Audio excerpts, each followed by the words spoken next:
The wicked hatred of the Jewish people rearing its ugly head all across the globe. Yesterday, hundreds of protesters stormed an airport in Russia when a plane coming from Israel landed. Local media reported the anti-Israeli mob was made up of mostly men who were hunting for Israeli passengers and pulling their passports. Some in the mob were holding signs that read, quote, "We are against Jewish refugees," and "Child killers are not welcome." And here in the United States, a seething hatred of Jews seen on American streets and all over college campuses. Over the weekend, Cornell University rushed campus police to a Jewish center. Authorities say a series of anti-Semitic posts on an online discussion board depicted graphic threats of murder and sexual violence against Jewish students. The messaging board was not affiliated with the university. The FBI is now investigating this as a possible hate crime. Also at Cornell University, an associate professor, Russell Rickford, is now on leave of absence after praising Hamas terror attacks. It was exhilarating. It was energizing. And if they weren't exhilarated by this challenge to the monopoly of violence, by this shifting of the balance of power, then they would not be human. Rickford would later apologize for the, quote, "horrible choice of words," he said, end of quote.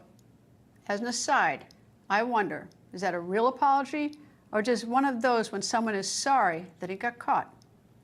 And an organization that coordinates security for Jewish communities is reporting that college campuses have seen, quote, "an alarming rise of anti-Semitic incidents."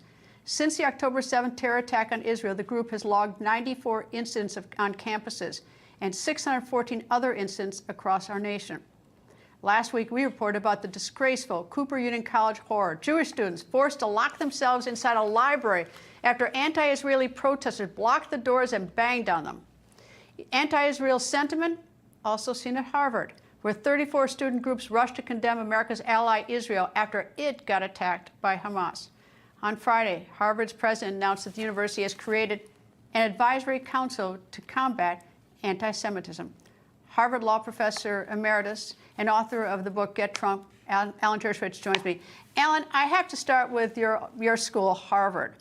The president's creating an advisory council to combat anti-Semitism. What in the world is that? How is that going to correct the atrocities we've seen on Harvard, the anti-Semitism? Well, it's going to correct only one thing. It's going to try to get more Jewish donors to give money to Harvard. That's what she seems to care about.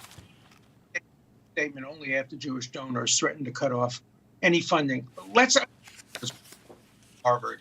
These kids who signed these statements while people were still bleeding to death from the rapes and the murders, these are Hitler's youth.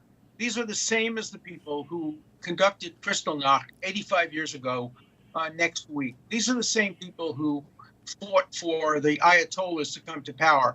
Students have been responsible for some of the worst bloodbaths and abuses in history. Stalin relied on children. Hitler relied on college students. There's no excuse. These are Hitler's youth. They're on the wrong side of history. And the president of Harvard refuses to condemn them.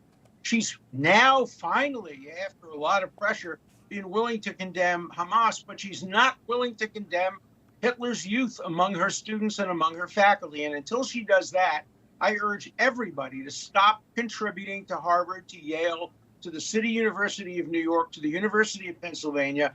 Send your contributions to decent organizations that know the difference between right and wrong. All right, tell me this. Okay, I know there's been, first time, I know from history about anti-Semitism, of course, the Holocaust, and I know that anti-Semitism continued to exist in different forms over the decades to follow. But what I didn't realize, which October 7th is that when you peel back the scab in this country, the level of vitriol against Jews. Why do these people hate? Why the hate against Jews? It's just incredible. We see that, they've all been exposed now.